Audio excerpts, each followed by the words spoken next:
हनुमान जी प्रभु श्री राम के परम भक्त हैं। पौराणिक कहानियों के अनुसार हनुमान जी केवल बलशाली ही नहीं बल्कि दयालु भी है।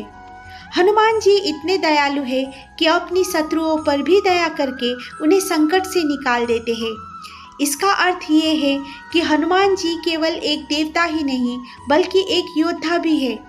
ज्ञान, बल, पराक्रम के साथ एक योद्धा में दया भाव का होना ही उसे महान बनाता है।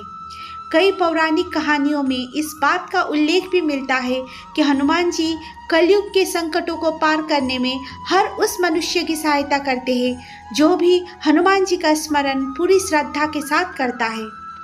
बजरंगबली को चिरंजीवी होने का वरदान प्राप्त है, इसीलिए माना जाता है कि हनुमान जी कलयुग में भी सशरीर निवास करते हैं।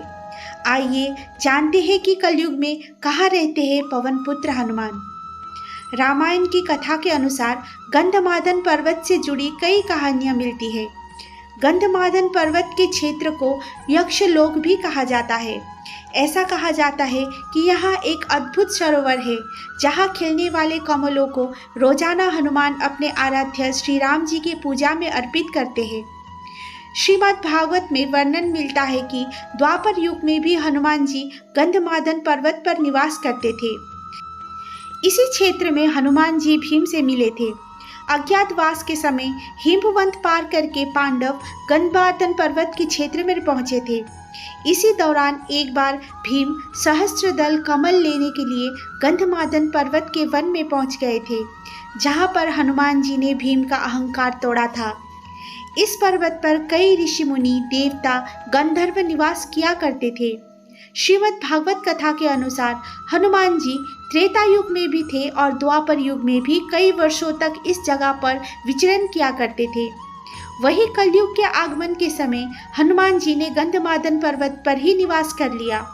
गंधमादन पर्वत हिमालय के कैलाश पर्वत के उत्तरी क्षेत्र में है। प्राचीन काल में सुमेरु पर्वत की चारों दिशाओं में स्थित गजगंध पर्वत में से एक पर्वत को गंधमादन पर्वत भी कहा जाता था। यहाँ पर महर्षि कश्यप ने तपस्या की थी। यह पर्वत धन के देवता कुबेर के क्षेत्र का हिस्सा था। वर्तमान समय में ये क्षेत्र तिब्बत क्षेत्र में स्थित है। गंधमादन पर्वत से जुड़ी पौराणिक मान्यता ये भी है कि रामायण काल में हनुमान जी अपने वानर मित्रों के साथ यहीं पर बैठकर युद्ध की रणनीति बनाया करते थे। वर्तमान में गंधमादन पर्वत पर हनुमान जी का एक प्राचीन मंदिर भी है, जहाँ पर श्री राम की प्रतिमा भी हनुमान जी के साथ विराजमान है। मान्यता ये भी है कि हनुमान जी अपने भक्तों को दर्शन देने के लिए इस पर्वत पर रूप बदल कर आते हैं। इस पर्वत पर भगवान राम के पैरों के निशान भी है। कलयुग में भी कुछ महान लोगों को हनुमान जी के दर्शन पाने का सौभाग्य प्राप्त हुआ है। इनमें से गोस्वामी तुलसीदास जी, समर्थ रामदास जी, भक्त माधव दास, नीम करोली बाबा, राघवेंद्र स्वामी सहित कई ऐसे लोग हैं जिन्होंने हनुमान जी के साक्षात दर्शन किए हुए हैं। मान्यता है कि हनुमान जी के दर्शन करने के बाद इन लोगों को अद्भुत ज्ञान और आध्यात्मिकता की प्राप्त हुई।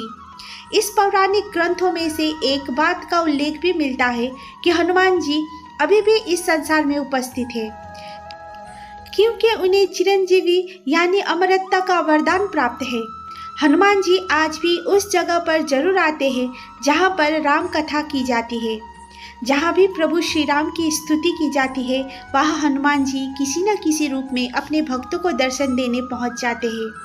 हनुमान जी की कृपा पाने के लिए प्रभु श्री राम का स्मरण जरूर करना चाहिए। तो दोस्तों आप लोगों को ये वीडियो कैसी लगी नीचे कमेंट सेक्शन पर ज़रूर बताएं। हमें आप लोगों की प्रतिक्रिया का इंतज़ार रहता है।